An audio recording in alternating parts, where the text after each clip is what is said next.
AMANA Voice, the voice of trust. Brought to you by the American Muslim Association of North America. Each and every Sunday evening at 6 p.m. Each week we will bring to you issues confronting our community. Join us this Sunday at 6 p.m. for AMANA Voice, the voice of trust. Brought to you by your Muslim neighbors on WTPS 1080 AM, the People's Station.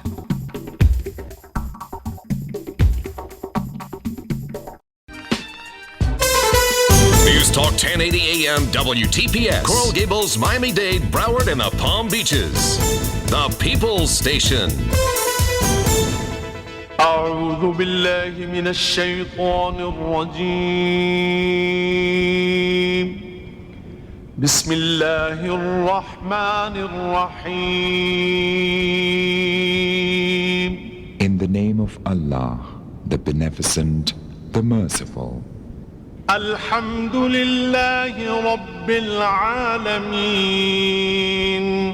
الرحمن الرحيم مالك يوم الدين إياك نعبد وإياك نستعين اهدنا الصراط المستقيم صراط الذين أنعمت عليهم غير المغضوب عليهم ولا الضالين.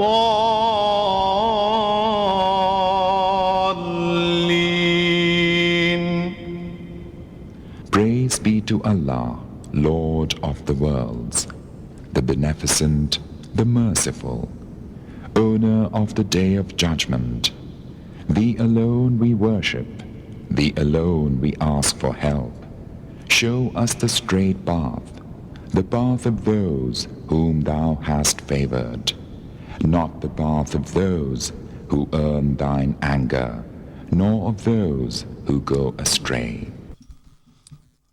A'udhu billahi minash shaitanir rajim. Bismillahir rahmanir rahim. We begin in the name of Allah, most gracious, most merciful. All praises and glory is due to Allah, Lord of the worlds. We seek refuge in Allah from Shaitan, Satan the rejected. Assalamu alaikum wa rahmatullahi wa barakatuh. May the peace and blessings of Allah be upon each and every one of you tonight. My name is Brother Kamal, and I'd like to welcome you once more to Al-Amana, the voice of trust, brought to you by the American Muslim Association of North America. Tonight, inshallah, we have a wonderful program lined up for you. We'll be switching gears this afternoon. For the past several programs, we spoke about comparative religion, the similarities and differences between Islam and Christianity, Islam and Judaism, and we were visited by Brother Rasul from the Nation of Islam, and we did a wonderful discussion last week. Tonight, inshallah, God willing, we will like to switch to a topic that about medicine, about diseases, particularly hypertension, high blood pressure, heart attacks, and diabetes. So inshallah, we have, God willing, we have two wonderful guests on our program tonight. But before we begin with that segment, I would like to ask Brother Sufyan to join us on the program. Assalamu alaikum, Brother Sufyan. How are you doing? Alhamdulillah, thanks God. Like always, I'm great. Dear listeners, good evening. This is Sufyan Abdul Aziz Zakoud, the director of AMANA, the American Muslim Association of North America. As always, we try to bring you programs that can bring benefits to our listeners. For this evening program, I have invited medical doctors to bring more understanding to very important medical issues such as blood pressure, diabetes, and the immune system. The information you are going to hear might save your life or a life of someone you know and you love. It will be a good program today. Please stay with us now, Brother Kamal. Brother Sufyan, would you like to tell listeners about the program we had last night? Yeah, the program last night, as we advertised last week, it was very, very nice program.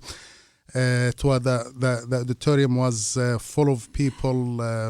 It was many people came to the program. Many scholars came, educators, and really it was the food was great. It was so diverse. Many people came, and I was very happy to see also some of our non-Muslim friends came and joined us last night for the dinner. It was very nice dinner gathering, and we hope to do more of that. Next event, God willing, we'll do the Amana event, the festival we do every year. It's gonna be next September, and we're gonna give you more information in the future about it. Okay, you want to tell our listeners about the program coming up at Sunrise Masjid next week, inshallah? Yeah, next week, the 28th of this month, we have a open house program in Masjid al-Iman, the Islamic Center of Sunrise. We, as we mentioned last week, we invite you all to come to be part of it. The Imam and the board members of that Islamic Center, they invite everybody to come to see. To reach out to your Muslim neighbors to see what they do inside the masjid. It's good to be part of. They are among you. It's good feeling to be part of it. To come, there's a lot of food, and that way you can ask questions about Islam, about things concern. The most important thing. We are part of the society. And it's good to work together, to understand each other. And for, as I mentioned many times before, for a healthier society, Muslims, non-Muslims, Jews, Christian, we all have to work together because we all brothers and sisters in humanity, and for the benefit of all of us, we have to come together. Please try to make it. If you need information, direction, please. It's gonna be. It's about that. If you need more information, the telephone number you can call 305-898-9314. 305-898-9314. Thank you. Okay, I'd like to give out the number. If you'd like to call this afternoon, ask our doctors in the studio, say any questions concerning the topic this evening, it's 1-877-825-1080. That's 1-877-825-1080. And I'd like to introduce my guest tonight. We have with us Dr. Saleh Amir. I hope I'm pronouncing it correctly, brother. And we have back with us Dr. Jatta Abdurrahim, and he has appeared in our program before. You must recognize his wonderful voice when he gives you salam. Welcome to our program, Brother Saleh, and can you introduce yourself to the listening audience, please? Thank you very much. My name is Salah Amir. I'm a cardiologist. I'm the chief of cardiology in Jackson North Hospital, and I'm a associate clinical professor at the University of Miami. Today we're going to talk about hypertension and diabetes as the risk factors for heart disease. And I think it's important for the audience to understand that the key in heart disease is to prevent the risk factors for heart disease and control them before the heart attack occurs. Yes. Because once the heart attack occurs, we already lost part of the heart muscle. And I think the emphasis would be on addressing the risk factors for coronary disease, like diabetes. Diabetes is considered 3 risk factors for coronary disease. Hypertension is the major risk factor. It's considered to be the silent killer. Since patients are not aware of the blood pressure, not necessarily they will have headaches or they will feel tired if their pressure is high. So that's why people come to us late, because they were not diagnosed early enough and they did have target organ damage. And we have invited Dr. Jatta here with us. Assalamu alaikum, Dr. Jatta, and welcome to our program. Wa alaikum salam wa rahmatullah. Thank you for having me back, brother. And you remind the audience your specialty, brother. I'm a acupuncture physician and doctor of traditional Chinese medicine. I've been here before on the program, and It's been a journey for me for 30 years in alternative health. All right, now we'd like to talk a little bit about some of the statistics on heart attack, or maybe our listening audience may not know how serious heart attack really is, in terms of how many people die per year with heart attacks. This is really very important question, since I think many of the audience are not aware of the high incidence of the risk of people dying from heart attack. We have at least 300,000 to 500,000 people die every year from sudden heart attack. And unfortunately, although with the advances in technology, we're able to treat people better once they have the heart attack and improve their outcome, open their arteries quickly, either with the medicine or with balloons and put stents. But still, with all the advances we have in technology, we're still not ahead in preventing the sudden death that occurs from heart attack. And that's why I was emphasizing the significance of addressing the risk factors, because by addressing the risk factors, we're able to decrease the incidence of sudden death. Okay, now what are some of the early detections? If I go to the doctor on a regular basis, let's say, for instance, myself, I go to the doctor once a year. And if I don't have to go to the doctor, I just don't go. If I don't feel sick, I just don't go to the doctor. For a listening audience like myself, hardworking man, busy schedule, what should we actually do? Should we go to the doctor on a regular basis, like 3 times a year, and have a blood work done to see and what should we be looking for? What are the indicators here to tell that maybe there is a problem with the heart, the heart attack is coming on?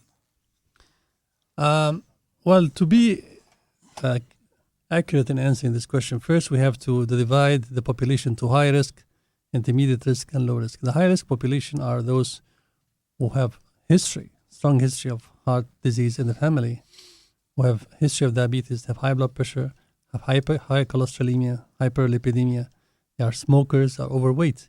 These are extremely high-risk individuals, and they need to be screened on a regular basis with a cardiologist, have a stress thallium, which is a stress test with isotope to see the perfusion of the heart muscle at least once a year. They need to modify these risk factors, lose weight, exercise, stop smoking, control their diabetes, control their pressure, control their high lipids. So these high-risk individuals really need to be treated aggressively. Then we have the intermediate and low risk. Still, they have to modify the risk factors. The key is modification of risk factors. And a regular visit to a doctor at least once a year, and make sure that your numbers is up to target.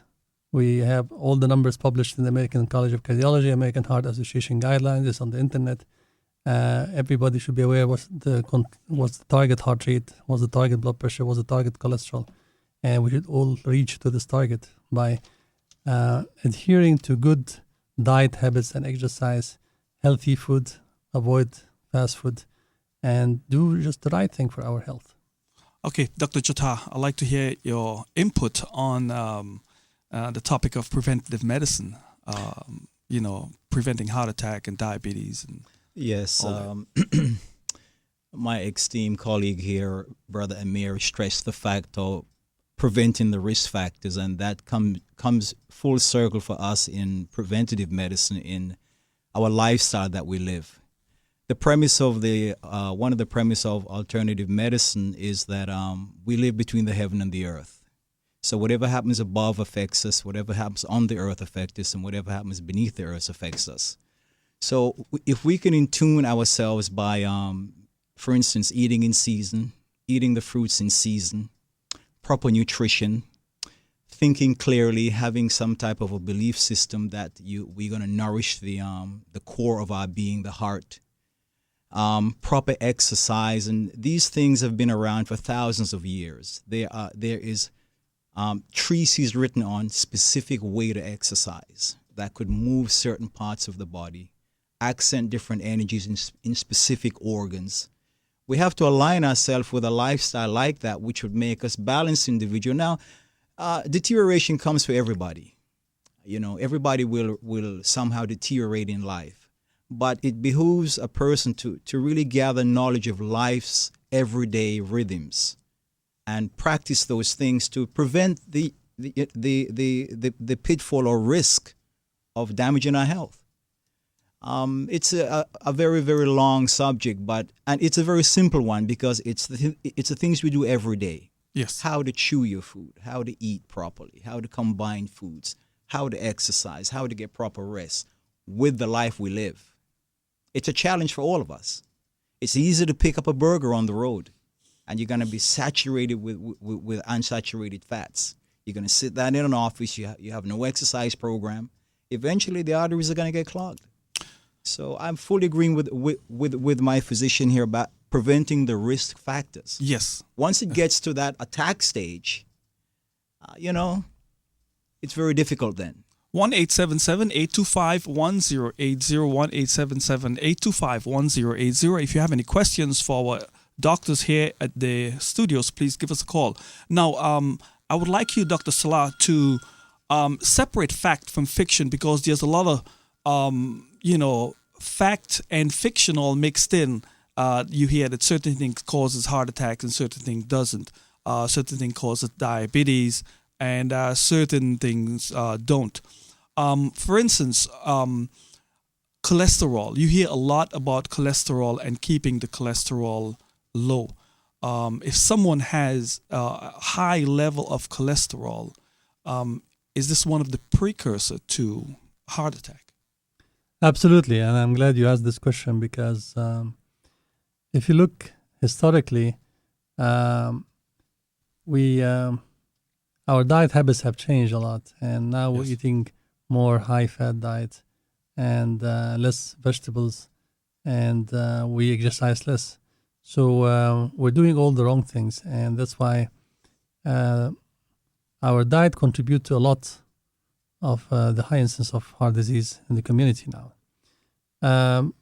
First, I have to emphasize on genetics. Genetics is very important, and if somebody have the family history of hypercholesterolemia, hyperlipidemia, then he should be aggressively treated no matter what you do. So you should actually look at your family history of heart problems. Absolutely. That's why screening is really crucial. Yes. Every person should have his cholesterol checked as a baseline. How often? At least once a year. If it's normal, then you can do it every 3 to 4 years. But if it's abnormal, then you have to do it once a year. And stay away, of course, from the high-fat diet.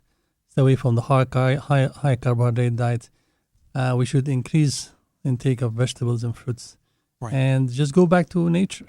Yes. The more we eat natural food, the more we'll be healthy.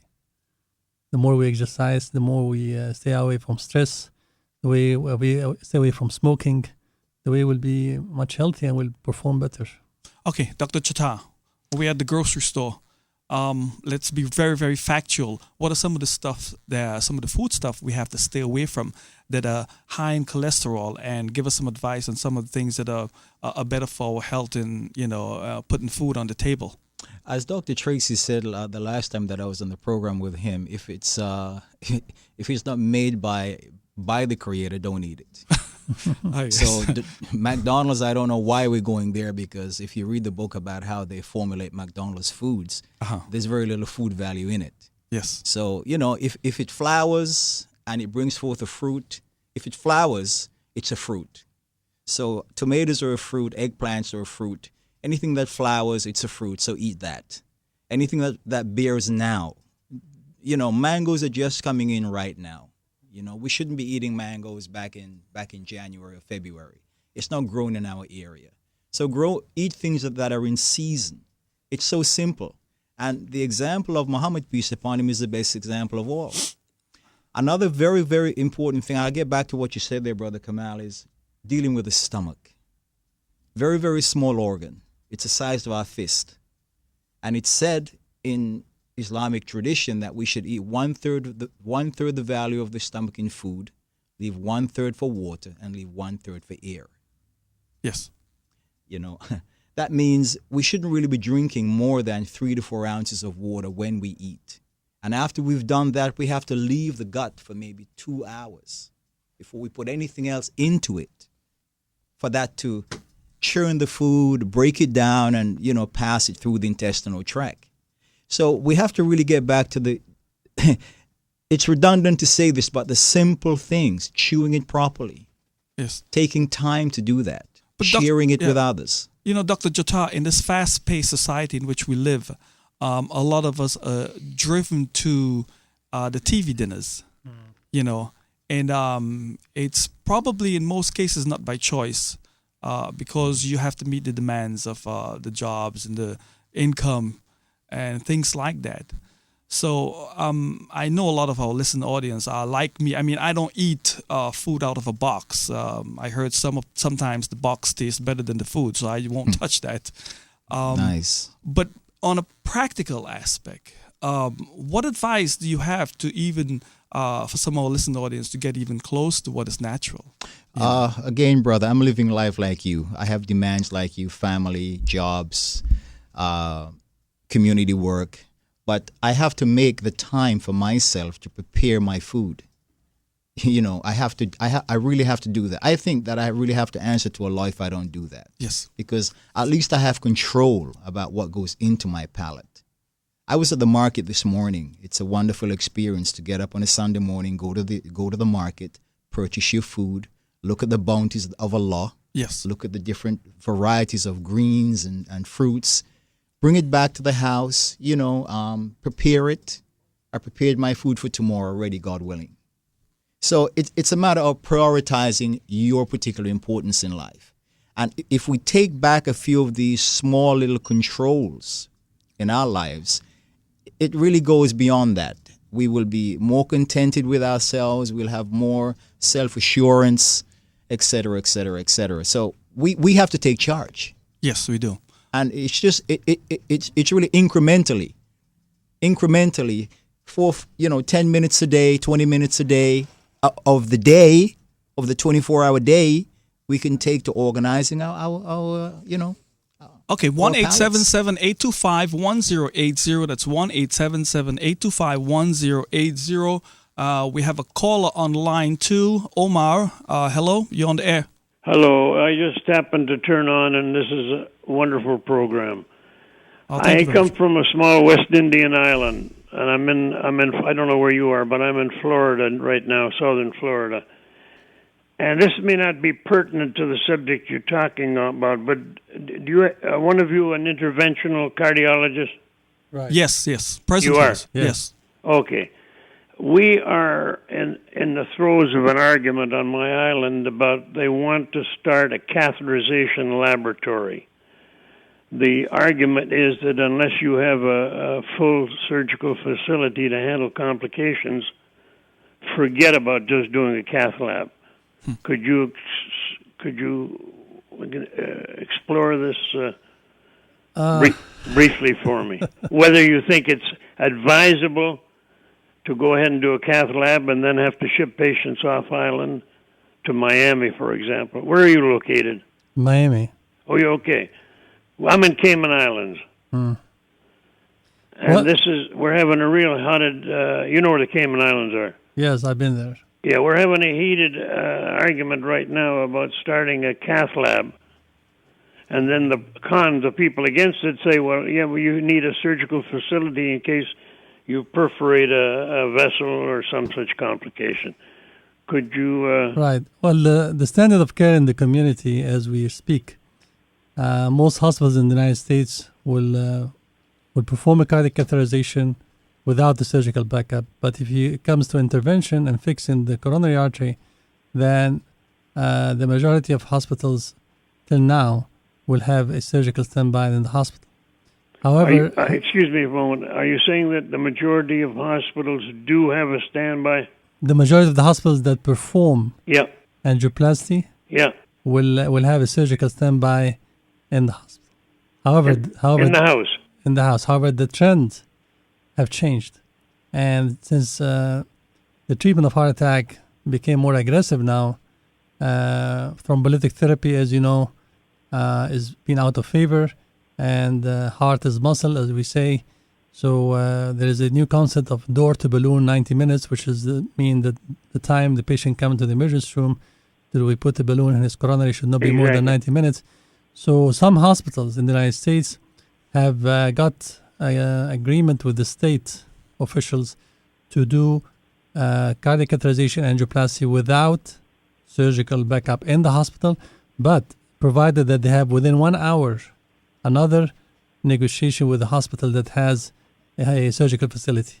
So hospital. What is your liability if you go ahead without a surgical facility on the premises? No, in the hospital. As I said, in some states they allow it to happen. Yeah. That I can be doing a cardiac catheterization and angioplasty in the hospital, and they have an agreement with the neighbor hospital, not far than half an hour to an hour, that in case of complication, the surgeon there will be available and will transfer the patient immediately to their facility to have bypass surgery. Are you comfortable with that? I am comfortable with that because, as you know, with the new advances in the intervention cardiology, now we have stents which really stabilize the lesion. We have balloon pumps, and I think if the interventionist is a very experienced, and I put many lines on the very experienced, then he would be comfortably doing an intervention provided that the surgeon is within an hour. Okay. If he's not that experienced, obviously. I hate to take up your valuable time, but how would you feel about doing angiograph on an island where you don't have a facility within a half hour to transfer a patient? Where you are alone. That's it. If you can do it, you want to do angioplasty or just angiography? You're doing an angioplasty, and you don't have any backup facility on the island. Well, you have to transfer him to Miami if you can get an air ambulance. I think in this case the intervention has to make a decision. If it's a straightforward case, let's say the patient came to the emergency room with acute myocardial infarction, and he took a picture and he found that he has a single lesion in the right coronary artery, which he can cross easily and fix the problem, and the patient will be out of the heart attack by a simple stent, then you should go ahead and do it. But if he did a cath and he has 3 or 4 or 6 lesions and it's very complex calcified lesion, then I think you should send him to another facility and don't even try. What value is a CAT scan on these things instead of angiography? The multi-slice CT, as you know, it's emerging. It's a new technology. It's not yet an alternative to the cath, but it's still in the learning curve. It needs a lot of experience, and not everybody is still comfortable with reading it. Everybody's concerned about liability, about missing lesions, but as we speak today, cardiac catheterization is still the standard of care. What is your name, sir? I'm very sorry. Salah, S-A-L-A-H. Last name is A-M-E-R. A-M-E-R? A-M-E-R. Yes. Yeah, I want to thank you very much. Thank you. Thank you. All right, we're coming up on a break right now. We're on a break right now. We still got 2 minutes. Okay. All right. Well, I like to switch gears a little bit and talk a little bit about diabetes. Can you tell us a little bit about diabetes? What exactly happens to the body when someone has diabetes? And first of all, what is the clinical definition of diabetes? Diabetes, as you know, became an epidemic in the United States because of obesity. And that's obesity? So there's a very strong relationship between diet, obesity, and diabetes. And diabetes starts by impaired glucose tolerance, means that the body does not metabolize the sugar as God have made the body to utilize. The insulin is not working as it should. The insulin does not burn the sugar and let the sugar go inside the cell. So the sugar stays outside the cell. We develop something called insulin resistance. And this is one of the major causes of diabetes and type 2 diabetes, which occur as we age, not the one which we were born with, the juvenile diabetes. The more common related to obesity is type 2 diabetes, and start with insulin resistance, which is very common in overweight individuals. And once we cannot utilize our sugar, then individuals will develop microvascular disease and macrovascular disease. They will start gaining weight. They will develop diseases in their eyes, diseases in their coronary arteries, diseases in their kidney, and diseases in the carotid circulation. and disease in the lower extremity. So very common, they will have retinopathy because of target organ damage in the eye vessels. They will have carotid disease, strokes. They can have coronary disease. They can have renal failure, kidney failure, or lower extremity. Okay, we're up on a break right now. Stay tuned, listeners. We'll be right back. Voices of South Florida on News Talk 1080 AM WTPS, the People's Station. Al-Amana Voice, the Voice of Trust radio program, is sponsored by AMIR, the American Muslim for Emergency and Relief, Muslim Neighbors for Neighbors. We would like to mention that Amana offers free copy of the translation of the Quran in English, Spanish, or in French. Send your request to Amana fax number 305-945-0399 or by email to info@al-amana.org. Amana is a non-profit organization and it is funded by people like you. Please send your donation to Amana, P.O. Box 5212, Miami, Florida 33014. Again, Amana, P.O. Box 5212, Miami, Florida 33014. To learn more about Amana, the American Muslim Association of North America, please visit Amana website at www.al-amana.org. News Talk 1080 AM WTPS, the People's Station, the place where you are heard. Assalamu alaikum, peace be with you. I'd like to welcome you once more to Al-Amana, the Voice of Trust, brought to you by the American Muslim Association of North America. In our studios this afternoon, we have with us Dr. Jata Abdurrahim and we have Dr. Salah Amir, and we're discussing the topic of heart attack, diabetes, and preventative medicine. And I would like you to relate to our listening audience what you just told me about the heart attack statistics. Yeah, just to tell you an interesting point, which I came across reading many articles, that you have to look to the epidemiology, how diseases evolve. Yes. And if we look historically, the lowest incidence of heart attack in history were during World War II. And the reason why, because people had no food. Yes. So the incidence of obesity was very low, and the incidence of coronary disease was very low. So they go hand in hand. The lower the food intake, the lower the incidence of coronary disease. It's a very strong relationship. Same thing if you go to African countries, poor African countries where there are famines, they have malaria, they will die from parasitic disease, but the incidence of coronary disease will be very low. So there's no question that the high fat intake is very strongly related to the high incidence of coronary disease. Yes. Now, Dr. Jata, I know you're probably more informed about the statistics. Here in the United States of America, we have a very high percentage of certain type of diseases, and like, for instance, heart attacks and diabetes and cancer. And then there are certain parts of the world and different culture we do not have Exactly. that much diseases. We might have different diseases like from parasites and things like that. Yeah, brother, even in the Caribbean or even in the Arab countries, for instance, diabetes became an epidemic 60 years ago. Mm-hmm. Before that, the incidence of diabetes was minimal, even in the Caribbean. When we started importing in refined products, refined sugars, refined oils, these are the things that, and our lifestyle changed from our cultural base to another cultural base. Right. A malady of things happen to us. Yes. Another thing, too, that I find very critical is a lot of the foods we eat now are bred for sweetness. Back in my days, you would have bitter things to eat. And you're from Jamaica. I'm from Jamaica. Right. Naturally, you would have a bitter green in your salad. Yes. Now everything's bred to be sweet. Everything is sweet right across the board. It's hybrid now. Right. So we have to get back to eating bitter things to stimulate the liver, to release the bile, to digest the fats. Yes. We have to go back to the simple things. Eating the fresh, natural things that Allah has made. And these things also contribute to different organ systems in the body. Yes, Dr. Salah, you're from Egypt, right? Right. And what about the condition of the way people used to eat back then, And presently, have there been a change in the type of diseases that occur in society now? Absolutely. I think with the modernization of societies,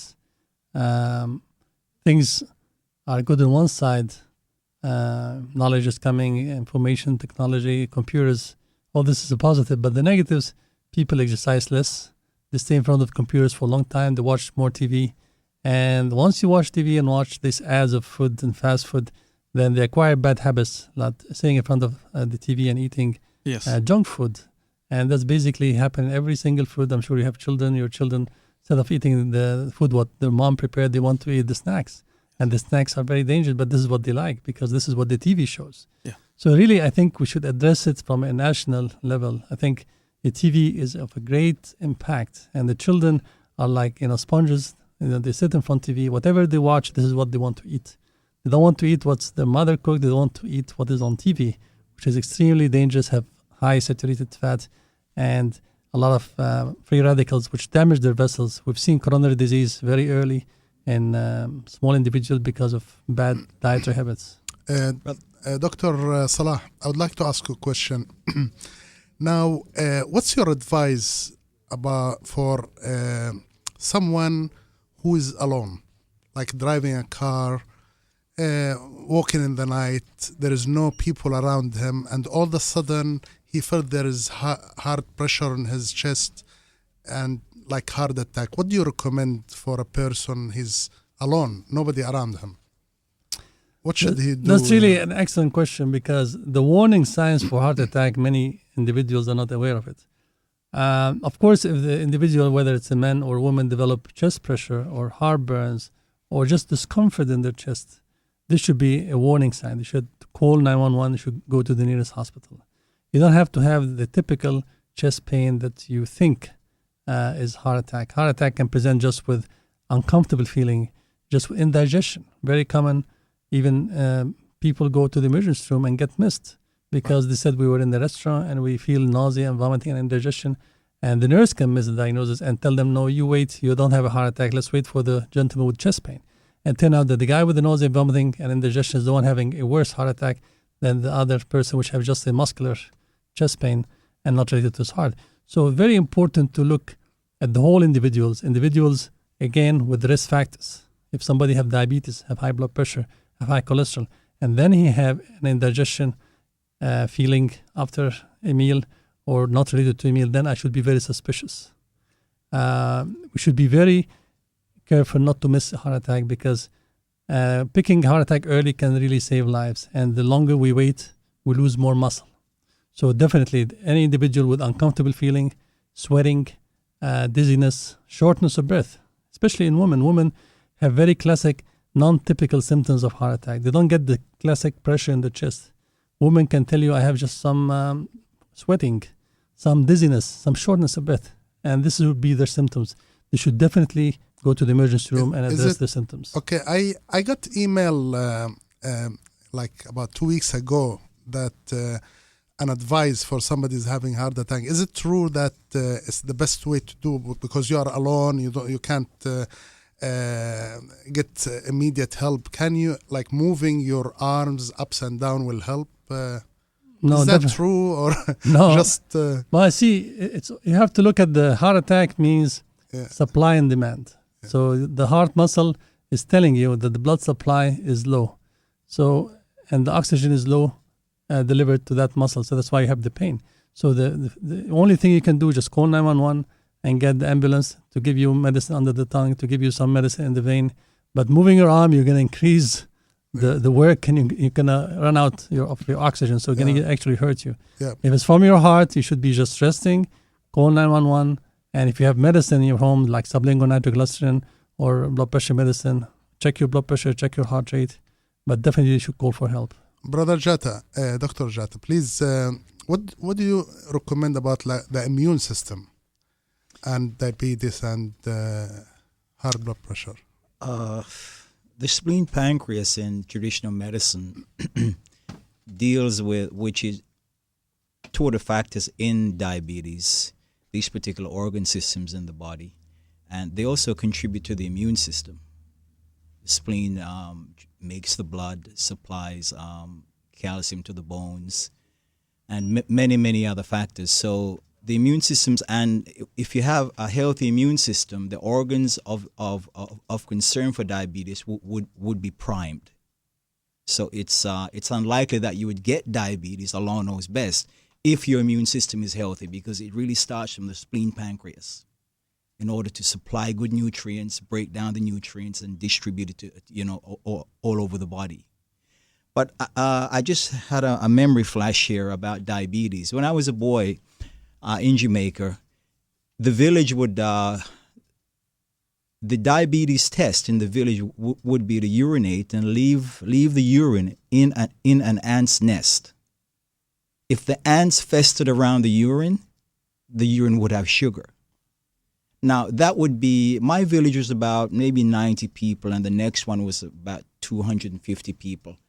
There may be one person in that area there that would have any type of high sugar in the urine. Now, going back to my village area, it's as if everybody's eyes that I look into has some type, I have sugar. Yes, I have sugar. Mm-hmm. So it's just amazing. Yeah. How things have changed in 35 years. And what do you think about the stress? When the stress oh my go God, up, brother, the sugar go up. And that is all the that. biggest factor. That stress is. I've learned to really appreciate the value of stress. Before 20 years ago, 25 years ago, it was like an illusion to me. Yes. But practicing medicine, I've seen it's a definite quantitative factor that you can measure. Killer. 1-877-825-1080. That's 1-877-825-1080. In our studios this afternoon, we have Dr. Jatta Abdul Rahim and Dr. Salah Amir. And Dr. Jatta, I would like you to talk a little bit about there are certain societies or communities on the earth right now that their diet is actually better than our diet. In your analysis on the statistic that you have read, which diets in different society are better than our diet that we can actually copy, and it'll be easier for us as a preventative medicine? Well, in the United States, they did a study on newborn babies in the United States, and the Mexican women have the healthiest babies in America. No kidding. Yeah. Surprising. That is very And surprising. their particular nutrition is beans, corn, vegetables, simple things. So, if you look at the newborn baby that's coming into the world, that's really a benchmark for us. So getting back to the land, getting back to simplicity, getting back to small quantities when we eat, We don't have to eat like a smorgasbord every day and stretch the gut. We should learn to eat in small. The Oriental, they serve you in smaller vessels. Yes, because they have that affinity with the volume of the stomach. So we have to get back to the simple ways like that. I would like to mention a study which is really interesting, pertinent to what brother said. They got two groups of individuals. The first group received high-fat diet. And the second group received healthy diet, low-fat diet. And they looked at the endothelium. The endothelium is the greatest organ in our body, which is the lining of all our blood vessels. And the endothelium integrity tells how healthy we are. So naturally, the endothelium produces a substance called nitric oxide, which dilates the vessels and increase the blood supply to our organs. So they measured the first group after they give them high-fat diet, what happened to the function of this endothelium and the nitric oxide produced, and they found significant reduction in the nitric oxide produced after one fatty meal. There was total paralysis of the endothelium, and the nitric oxide was significantly lowered. In the group with the healthy diet, it was normal, and they continued to produce nitric oxide. So just to tell you an idea, just one fatty meal, what can it do to us? Yes. Not cumulative. Okay, we have a call online. We dropped the call. We had a call online too. Can you please call back? Okay. Now I'd like to talk about, I know you mentioned before that one of the early detection of a heart attack is the pains in the chest. Right. What about before that? Are there any indicators besides going to the doctor and checking for high blood pressure or high cholesterol? are there any indications before that phase where you get into the chest pains? Because when you get into the chest pains, that part of it, it's getting a little bit late now. Right. You know. Well, I think, again, we have to go back to the basics. I think I advise all individuals to be engaged in some form of exercise. I think exercise is very healthy for everybody. Yes. And I think the reason we have epidemic of obesity and diabetes is because we acquire bad habits. So you have to look at your baseline activity. If your baseline activity, you jog 5 miles a day, and if you found this 5 miles, you can't do it anymore, then there is something wrong. And I had a patient like that. I have a patient that is an aggressive marathon runner, and he got his heart attack when he was jogging, and he had his angioplasty, and he went back to jogging. And then he told me, I can't jog like the 5 miles that I'm used to. After 2 miles, I feel pain in my back. And this is exactly the same type of pain that he had when he had the heart attack. So you have to look at your baseline activity. If your baseline activity, go to 3 flights of stairs, and now you're going 1 flight of stairs and you're tired, then there's something wrong. Yes. Your baseline activities go run 5 miles, now you run 1 mile and you're tired, and there's something wrong. You have to go and check yourself. Go to your cardiologist, have your stress thallium, where you do exercise under controlled conditions and see exactly what happened to your heart, EKG and blood pressure and heart rate during activity. Now, one of my the question I'd like to ask is concerning diabetes. Is it reversible? I mean, if someone you mentioned type 2 diabetes, or type, I don't know if there's type 1, but you have to Right. let us know about. What part of that is it reversible? First of all, can someone have diabetes today and then they suffer with diabetes for a certain period of time, and then it can go away after time? Well, diabetes, I would tell you, type 1, this is more genetically related, and that's very difficult to treat. Type 2, let's talk about it more, because this is the one related to age, obesity, and bad habits. Right. And this is the one that we can first prevent by aggressive lifestyle modification, aggressive control of our diet, of exercise, aggressive exercise, and control of our blood pressure and so forth. All right, we have a call on the line. Hello, are you on the air? Yes. Yes, go ahead. Okay. I was listening to the show and about the food, and you talked about the food in seasons. Yes. What are some of the foods that are seasonal that we shouldn't eat, like watermelons? And I know you mentioned mangoes. Well, mangoes are just coming into season now. So, a matter of fact, I picked a couple up in my backyard today. So we can eat mangoes now, but to eat mangoes in February and to eat mangoes in December, it's not grown in Florida. What's grown right now is dandelion, lettuce, beans, peas. And again, I have to stress that you really have to go to a market that provides these things freshly for you. For instance, the market I went to today, the produce was picked last night and brought to the market today. What is that, Whole Foods? No. It's Josh's Organic Market on Harrison Street and A1A. Okay. He has a whole plethora of things that's grown up in on the West Coast that's brought down every week, picked yesterday. Wow.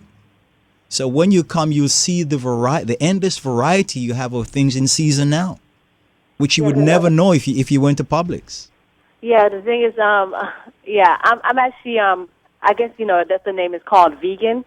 And I just had some white rice, which I knew that I should have, but it didn't. You made me feel guilty by, I'm listening to the show, I'm like, oh, I got a stuffing white rice in my mouth. And, I'm glad you have a conscience. No, because I'm very, I don't do any of the juices in the store. Good. Everything grain, fruits, but you're always learning. And when you say about the food, the avocados. Yes, they're not in season here right now either. They're waning now, and they'll come in about the summertime, June. Right? Yes, they will come in. So It's from Chile, though. Is it okay to have food from other countries? Yes, it is, but you should really try to eat in seasons here, because the food that's grown here has the mineral content, the vitamin content you need to survive the environment here. You see. If you eat food from another country, it may be grown in a cold or wet environment. So you would need different mineral-based, vitamin-based for your climatic conditions here where we live now. But thank you for the call. And white rice, don't forget, they used to make glue for the stamp with white rice liquid. So your intestines are going to really clog up on you if you eat white rice. Thank you very much for your call. All right. Okay. Thank you. Thank you. Okay, Dr. Salah, I would like to ask you a question concerning the risk factor and how it pertains to race, because I know that there are certain people that are actually more at risk because of their race. Is this fact or fiction? Well, if as regards hypertension, African American in general have high instance of hypertension, and they are treated with different agents. They respond better to diuretics, they respond better to calcium blockers, different class of medicine, but is there a reason why? I mean, you say African Americans are more there's at some risk. There's some genetic basis to it. Part of it also because obesity is higher in African American. I think environment is very important.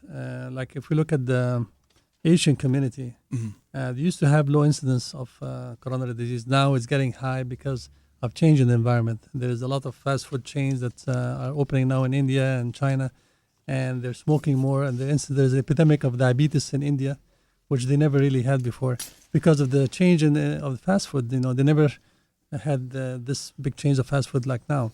So I think dietary habits have changed in many countries, and that's why you see major rise in coronary disease in India, for instance, which was not present before.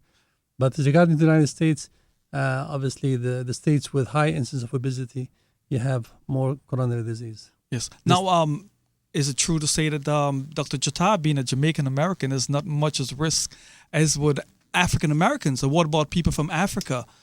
Is it a fact that the people in Africa have a high rate of heart attack, or is it particularly African Americans here in America that eat the type of foods that they're exposed to that are more at high risk of having a heart attack? Interesting question. Dr. Jatta? I can't answer that, brother. That's a very valid point. If we could analyze that and find out, matter of fact, I'm going to make that a study. Yes, please. That's interesting. I think if I can answer it, I think it's a compound factor. There is a genetic basis. There's no question that hypertension is more predominant in African Americans, regardless of their diet. We see, and by statistics, they have more hypertension. Yes. But this is all just genetic basis, but add to it the environmental basis, the diet habits, the diabetes, the high cholesterol, it also contributes to this. So genetically, yes, it's more, but you can modify that if you eat healthy, if you control your diet, if you exercise. There's a lot of things you can do. I think, if I can just make a comment, I think we really look at the phrase, you get what you pay for. If you really pay attention to your diet, exercise, and I just have to tell you, I have many patients in my practice, and I have patients that reach to 90 and 95. And when I remember now, I used to talk to them, and they tell me the same thing the brother was said, that they go to the organic food store and eat organic, and they're very picky with their diet.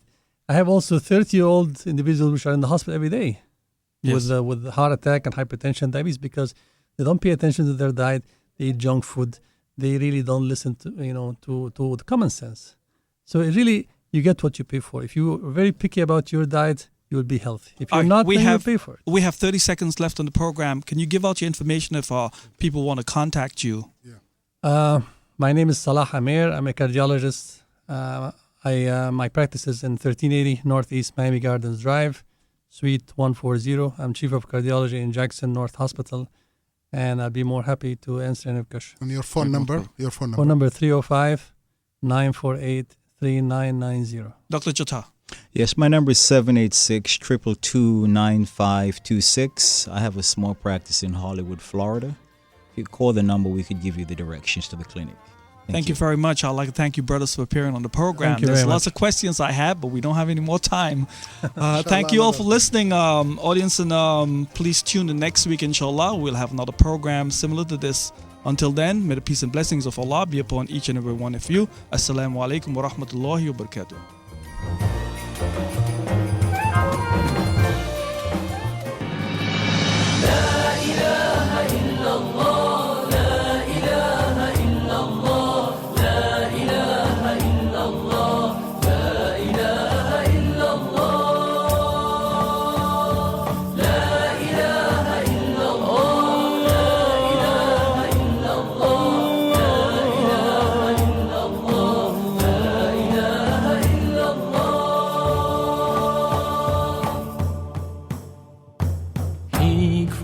created the plants and trees.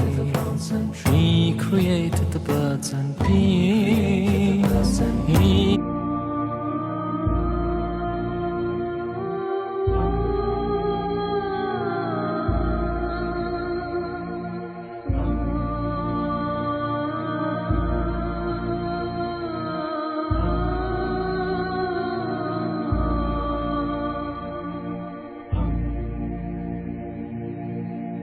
طلع البدر علينا من ثنيات الوداع وجب الشكر علينا ما دعا لله داع ما دعا لله داع. Oh, the white moon rose over us from the valley of Wada, and we owe it to show gratefulness where the call is to Allah, where the call is to Allah.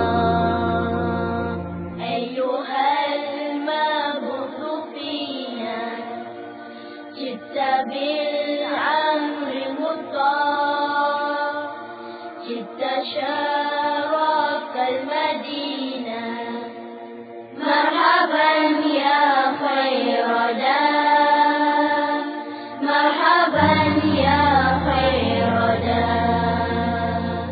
Oh, you who are raised amongst us, coming with a word to be obeyed, you have brought to the city nobleness. Welcome best scholars to God's way. Welcome best scholars to God's way. طلع البدر علينا من ثنيات الوداع وجب الشكر علينا ما دعا لله داع ما دعا لله داع.